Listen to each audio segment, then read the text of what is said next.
This is the Talk Show with Vic, aka Mr. Never Chillin', and I'm here today on my premiere episode of with none other than my wonderful girlfriend, Lauren. Hi. Thank you for joining me on the premiere episode on the new talk show for the Chill Zone. All right, so Lauren, go ahead and introduce yourself to those who may not even know who you are. Hi, my name is Lauren Middleton. I am born and raised here in South Carolina. I will be turning 23 on Monday on the 18th. So, where my cat's at. I work at Target. If any of my Target peeps that like Target, comment in the below and let me know if you need anything. I also was a cheerleader middle through high school. It was amazing. And fun fact about me, I was a Girl Scout from the age of 4 into my freshman year of high school. Nice. That's awesome. Now let's get into why we're all here today. The first topic we're going to get into is the interracial relationships. Lauren, go ahead and describe how we met. So, around 2018, me and Vic met on Tinder, online dating. Swipe. Swipe. We honestly did not mean for us to actually be dating. It just happened to be into like a really good friendship at first because of the distance. Because originally he's from Pennsylvania and I'm here in South Carolina, so he came down and visit his dad during the summers and everything. And a relationship really wasn't in our cards. And then we started talking more, visit each other, and here we are. No doubt. So now we can go ahead and go a little bit back and forth about the topic and stuff. How do you think us being an interracial relationship, how do you think it has affected you personally? Well, with being raised in the South, an interracial relationship wasn't really a thing. It was either you were a white couple or you were a black couple. There wasn't really interracial relationships due to the fact that, South Carolina is more of a Republican state. So most people didn't like the fact that white people and black people were in a relationship together.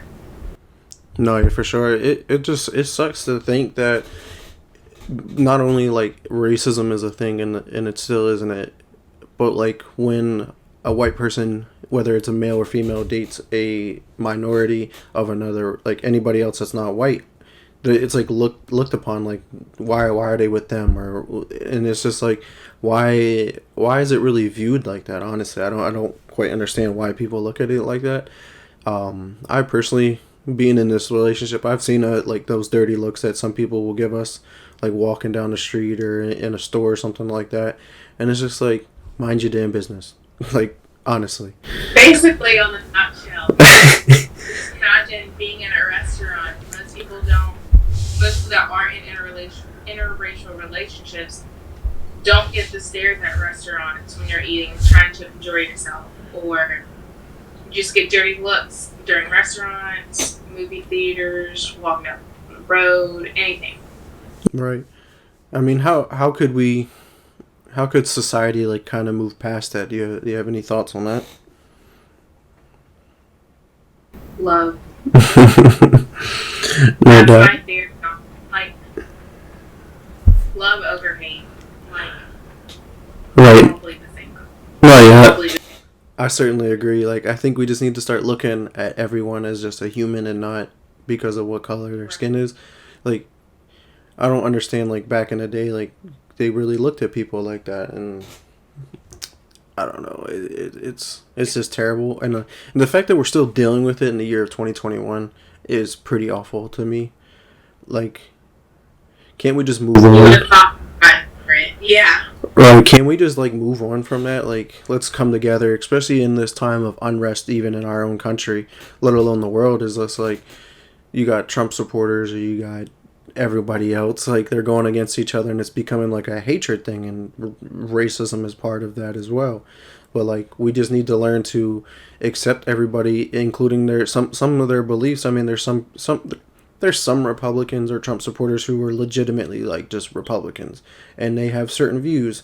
But there's some of those who actually have issues, and they're part of the problem. Like there's we because we can't say that we're the best.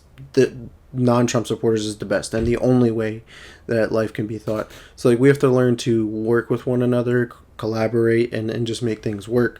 Honestly, and I mean that even goes into the interracial relationships, because once you start accepting people for who they are and accepting their decisions and stuff like that, like I think it would definitely lead to a happier society. Honestly, I totally agree with you. no doubt. You got any more thoughts on the on this topic at all? On how it may affected you? Did it affect you in the past, before we got into a relationship and any previous relationships? Yes. So, like I said before, being in an interracial relationship, being in the South, you're gonna get stared by older folks, younger folks, because that's not what they're used to. But now it's being 2021, it's almost to a normalization of being an interracial relationship and it's somewhat being okay.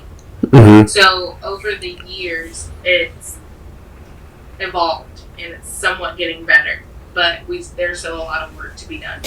No, yeah, for sure. I mean, even in my past relationships, I like some people. The only thing I really ultimately deal with is just being looked at like, why are you with her or something like that? Because I've previously have dated all like girls from all kind of ethnicities, from Spanish to black to mixed or whatever it was, and it's always been like, why are you with her, basically, and it's just gotta move on past that. Like honestly.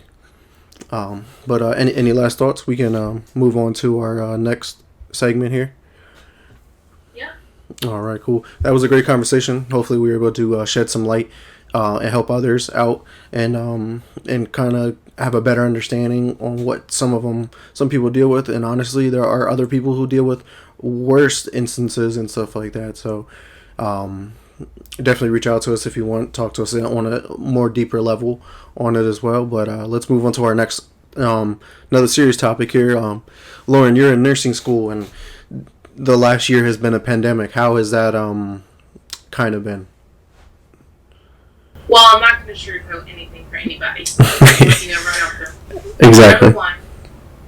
Number one, nursing school is hard by itself. Mm-hmm. Straight.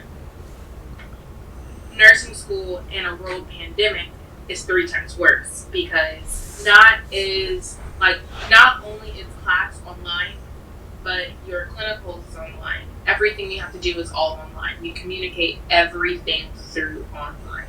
Like, this is one of my study books that we use. Luckily, we got it before the pandemic started. But everything is strictly online. We have this thing called virtual simulations which is kind of like a video game, but it's patients replying to you with like actual real symptoms, real diagnosis, so you can kind of get a feel of what a patient may have, like schizophrenia or PTSD,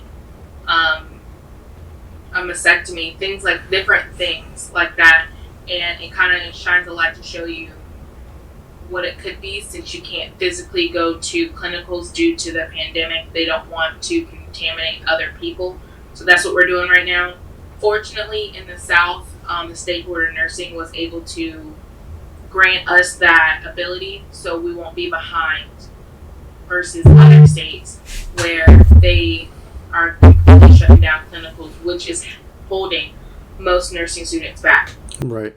No doubt. I mean, personally, when I was going to school and I had a class where it was like partially online and then the other part was like in person, and like I struggled with that course because I'm more of like a hands-on in-person learner.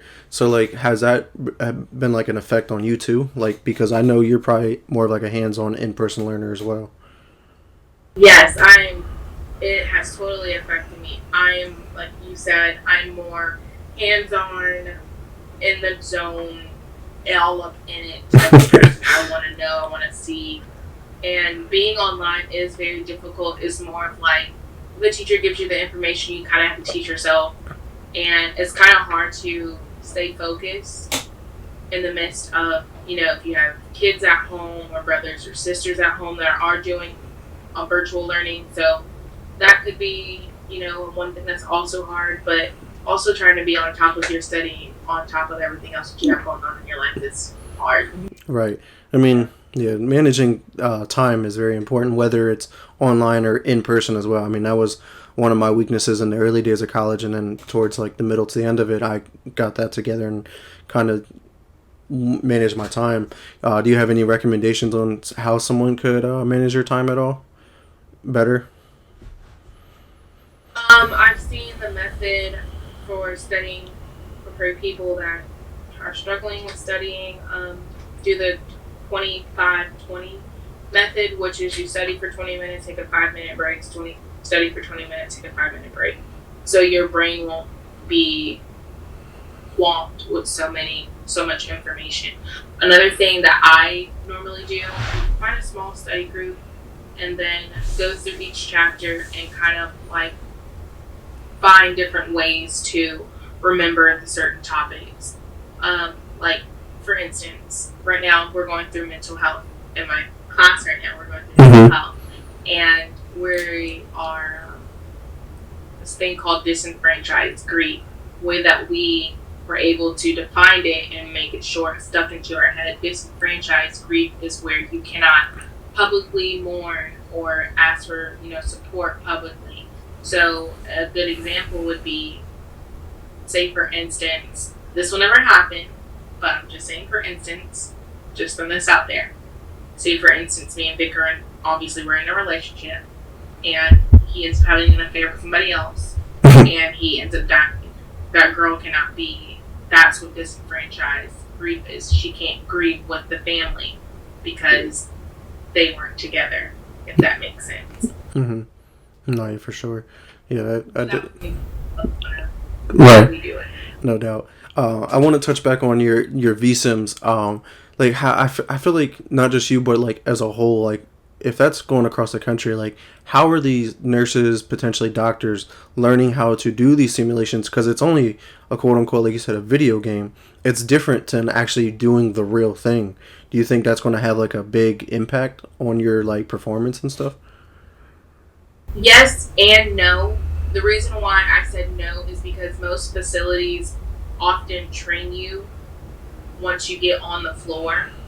So you will still have that, hands-on experience, but prior to the pandemic or prior to, you doing straight virtual VSIM, there are like labs that you would have to, they teach you how to use, like putting in a catheter, cleaning a trach tube, watching somebody give birth.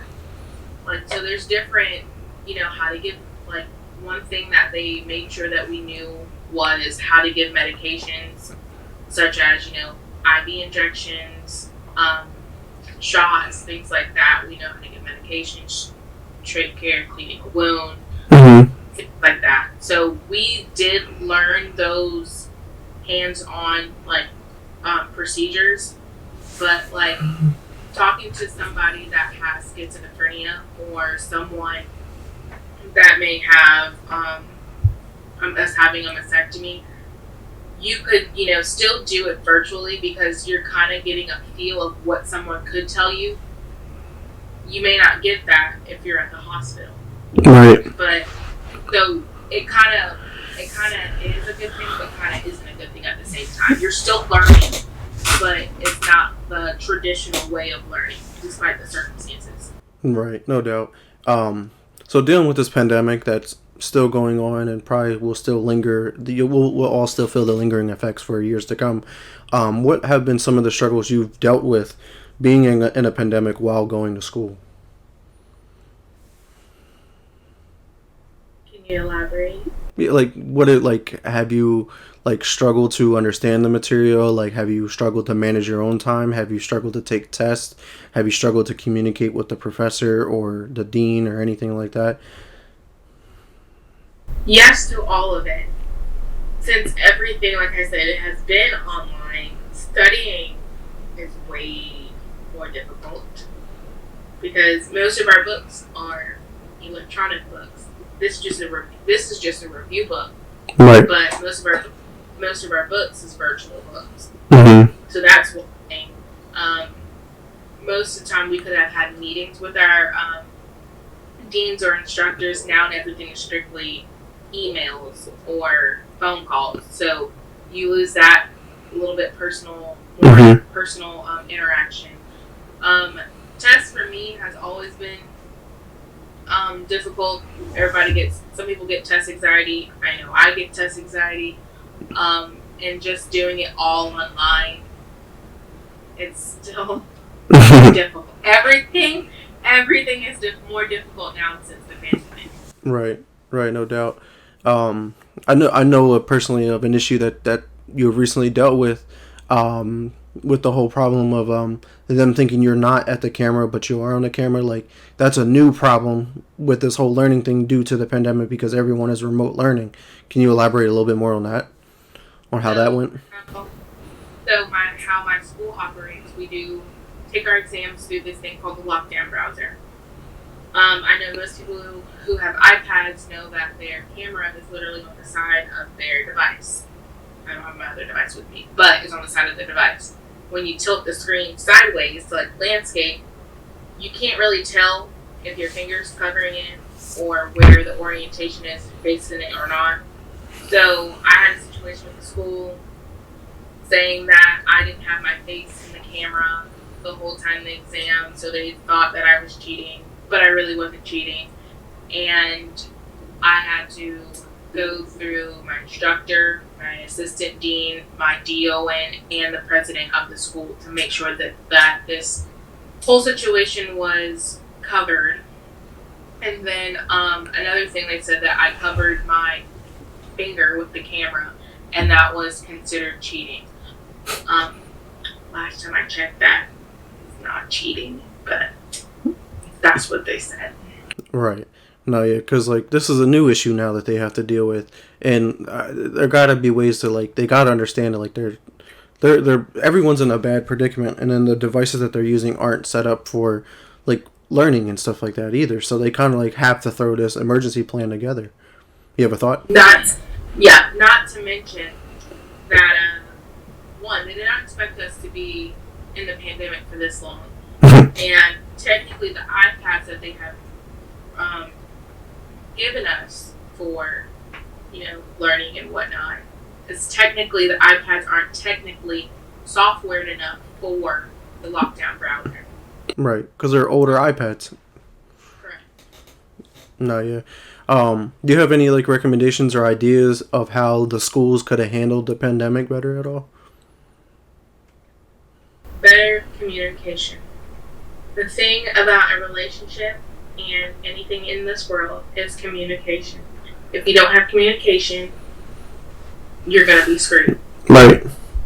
All you have to do is send a simple email or send a simple notification or announcement or whatever the case is. And that's all you really have to do. Very simple.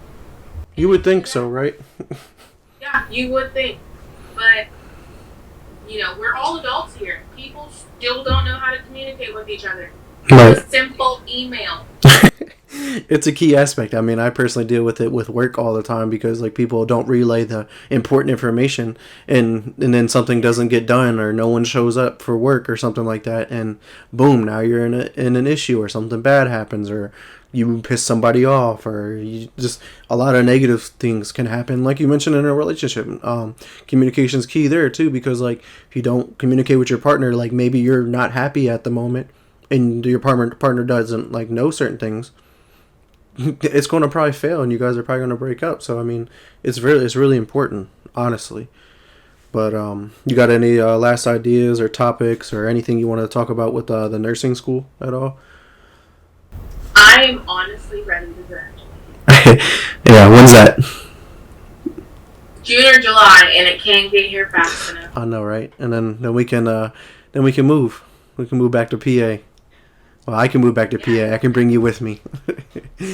Yes, we can move to Pennsylvania. Like, nursing school will put a thick layer of skin on your back Right. and put a dent in your mental No doubt. Well, because right now you're going for your LPN, right? correct. So, and then once you're done with your LPN and we move to PA, you're going to continue your nursing school, right? As an RN? Yes, but within the state of Pennsylvania, I would have to live there for a year in order for me to get state tuition. Right. To do So, my RN. so we just got to wait a little bit and then you can start school back up. So, it's a work in progress. I can make money. Right. He's still gonna be a really good nurse. So, no doubts there. Any last thoughts on that topic before we move on? Cool. No, yeah.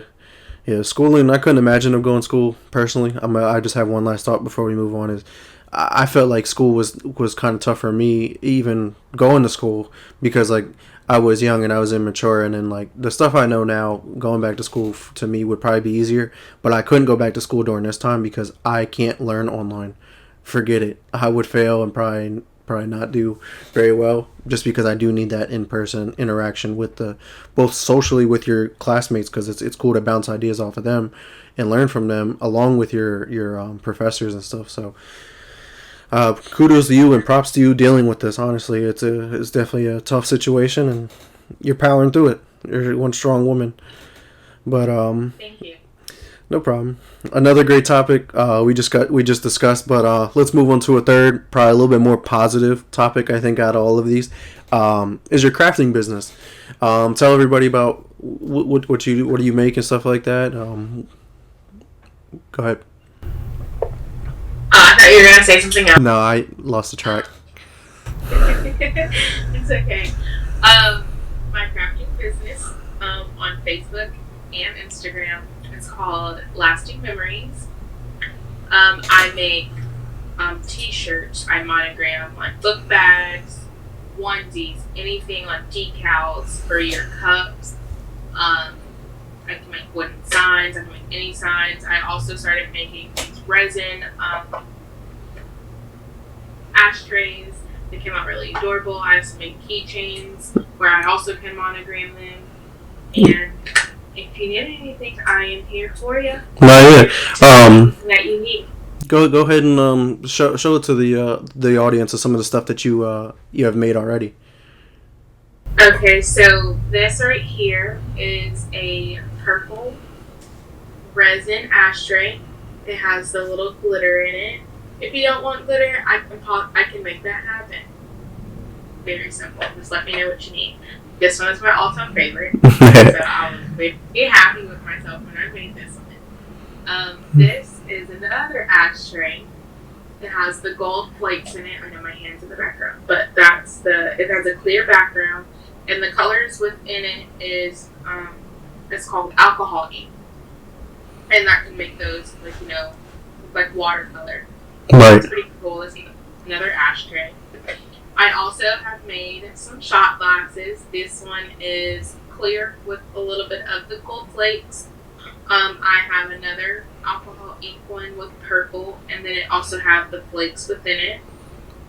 I have this green one with the flakes in it. It kind of has like a dark ombre effect to it. Mm-hmm. I have this bear. It's a glitter bear.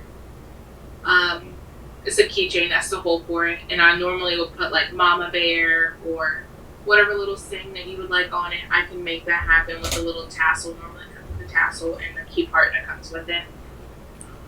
I have this ribbon mold as well. It's like the same color as the bear. Has the gold glitter in it. It also has a spot for your keychain. We put tassels on them, and it comes with the keychain as well. Any color that you would like for breast cancer or ovarian cancer, just any color ribbon you would like, just shoot me a message and I can make that possible for you. Lastly, for my resin projects, I also have this elephant one right now. And my friends love the elephant one. so many times, "Hey Lauren, can you make me an elephant?" And I'm like, "Sure." I would normally either write or cut out them their name to go on it. And like I said, for the other two, it comes with a keychain piece and a tassel to go on it. Yeah, that's really cool. I have two more. I have one of two T-shirts that I made. This one is a faith T-shirt for my aunt that has breast cancer. It is in the pink glitter, and then just. You sure love glitter. I do love glitter. Glitter girls fit. And then my mom wanted a basketball T-shirt for my little brother, so that says basketball mom, and I haven't finished it because she just didn't want it finished. She liked it the way that it was. and this is also in royal blue glitter. Anything that you may want, anything you can ever think of that could be put on a shirt, a cup, a little purse, whatever, anything that can go on these resin things. I can also put monograms in these. Just let me know, because the answer will 9 times out of 10 be yes. I can do it for you. Let me know, and I can make it happen. All right. Yeah, you guys definitely gotta get the orders in ASAP. I have a couple shirts myself. Definitely great quality, and all around just awesome. And she can create tons of other like creations and stuff. Those were just some of her recent examples. So definitely highly recommend it. Definitely check her out on Facebook and Instagram at Lasting Memories on both of those. So definitely check that out. But Lauren, you basically been in the crafting since the day I met you. How long have you truly been doing this though? I've been probably doing my crafting for about 2 years. Okay. It seems like you've been doing it a lot longer than that.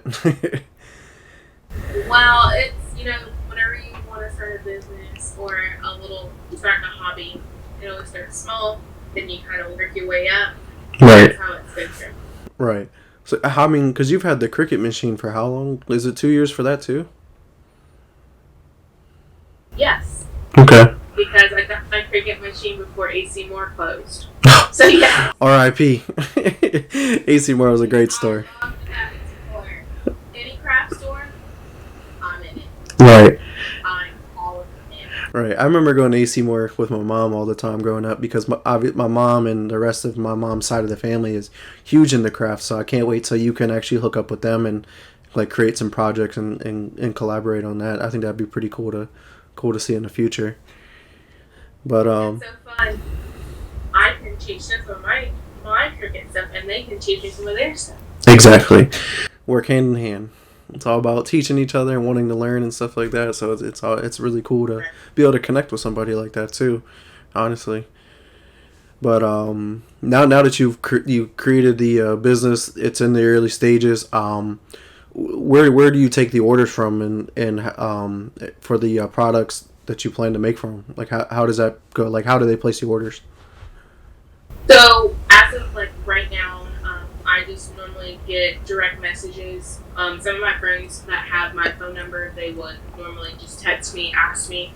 But for most of my customers that don't have my phone number, they just direct message me either on the Lasting Memories page or just in my personal page and be like, hey, I would like this item on this day. Is it possible for you to make sure that happens? And like I said, 9 out of 10, the answer is yes. Mm-hmm. I'm never too busy to make your dream possible through my crafting. Right. And also you do ship if they're in a different state and whatnot. Yeah. Do they If you ever get any up in other states, I will ship it to you. Yeah, that's awesome. But how has your business been? You've been getting a decent amount of orders so far?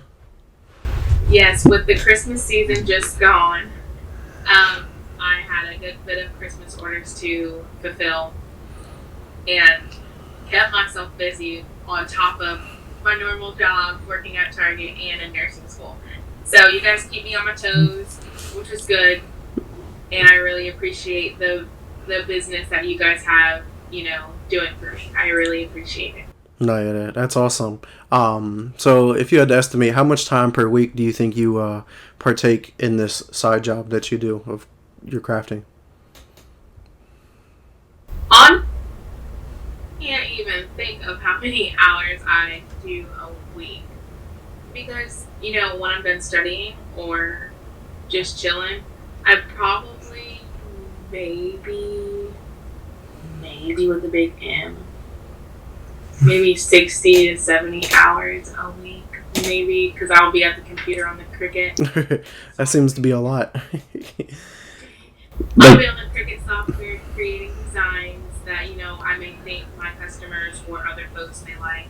mhm. So No, it's pretty cool because I know personally that you also be watching videos and stuff on new projects that you can learn how to create and whatnot. Because I watched a couple of them with you about the tumbling and for the cups and stuff like that. So that was pretty cool to see.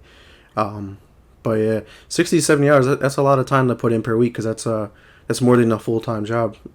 That's supposed to be a side thing. Um, but what are your future goals with this new hobby turned into business? What's your goals for it? so my goals for my hobby business type of thing, I would really like hope that it would skyrocket off the ground and you know be able to have like an Etsy shop and people can find me on TikTok or something like everybody used to be doing now, and you can find me on the TikTok and you know order things if you would like. That's my ultimate goal, and or possibly opening up a boutique with all the things that I have. Right. Eventually. No, yeah, that's pretty cool. Making cookies and stuff too. On Yeah. top of my craft stuff. I'm a bomb baker. Ask me. Yeah, I can definitely account to that. Those cookies, man, next level cookies. They're better than Subway, anybody's cookies you can think of. Your grandmom's cookies, they're better than them. I promise you. But where do you see yourself in within the next 5 years with this business? Hopefully in the next 5 years I will have an actual building or a small little space where I can be able to produce more shirts, ashtrays, or whatever anybody needs. Be able to produce that more. Eventually, I do want to start doing the tumblers like we were talking about a second ago. I do want to start making tumblers, so you guys be on the lookout for that. I do make decals and stuff, so you guys can always hit me up, let me know if you need anything, and I'm here for you. Right, no doubt. Yeah, that's awesome. That's awesome. Looking forward to definitely the next 5 years of growing with you as well. But you got any thoughts or ideas you can give to the audience about starting up a hobby and maybe potentially turning it into a business?